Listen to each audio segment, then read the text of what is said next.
Peoples party کے بانی chairman اور سابق وزیر اعظم ذوالفقار علی بھٹو کی 46ویں برسی آج منائی جا رہی ہے۔ سابق وزیر اعظم ذوالفقار علی بھٹو کو 1979 میں آج ہی کے دن راولپنڈی میں پھانسی دی گئی تھی۔ سپریم کورٹ پچھلے سال مارچ میں یہ فیصلہ دے چکی کہ ذوالفقار علی بھٹو کا مقدمے میں ٹرائل منصفانہ نہیں تھا۔ پیپلز پارٹی کے بانی چیئرمین ذوالفقار علی بھٹو کی 46ویں برسی کے موقع پر آج سندھ بھر میں عام تعطیل ہے۔ ذوالفقار علی بھٹو کے بعد ان کی سیاسی فکر کو ان کی بیٹی بے نظیر بھٹو نے آگے بڑھایا اور ان کی شہادت کے بعد اب بلاول بھٹو زرداری اپنے نانا کے سیاسی مشن کو آگے بڑھانے کے لیے کوشاں ہیں۔ بجلی قیمتوں میں ریلیف، پروٹیکٹڈ صارفین کے لیے نرخ 8 روپے 52 پیسے فی یونٹ مقرر۔ وفاقی حکومت نے بجلی کی قیمتوں میں عوام کو ریلیف دے دیا۔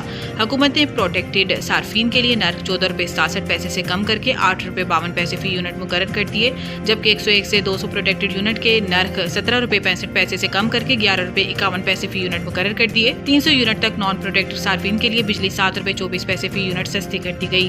ان صارفین کے لیے نرخ 41 روپے 26 پیسے سے کم کر کے 34 روپے 3 پیسے فی یونٹ مقرر کر دیے گئے۔ نان پروٹیکٹڈ 300 یونٹ سے زائد یونٹ والے صارفین کے لیے نرخ 55 روپے 70 پیسے سے کم ہو کر 48 روپے 46 پیسے ہو گئے ہیں، جبکہ 50 یونٹ تک لائف لائن صارفین کے بجلی نرخ فی یونٹ 4 روپے 78 پیسے برقرار ہے۔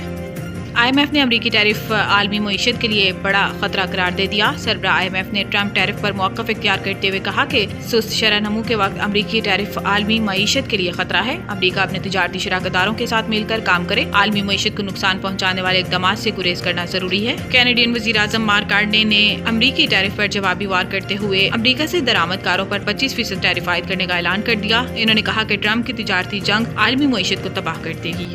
نیا سنگ میل عبور اسٹاک مارکیٹ ملک کی تاریخ کی بلند ترین سطح پر پہنچ گئی۔ کاروباری ہفتے کے آخری روز کاروبار کے آغاز پر ہی اسٹاک ایکسچینج میں زبردست تیزی دیکھنے میں آئی۔ 1800 سے زائد پوائنٹس کے اضافے کے ساتھ پاکستان اسٹاک مارکیٹ میں 100 انڈیکس 1,20,793 پوائنٹس کی حد کو چھو گیا۔ واضح ہے کہ گزشتہ کاروباری روز کے اختتام پر پاکستان اسٹاک ایکسچینج میں 100 انڈیکس 11 سے 31 پوائنٹس اضافے کے ساتھ 1,18,938 پوائنٹس کی بلند ترین سطح پر بند ہوا تھا۔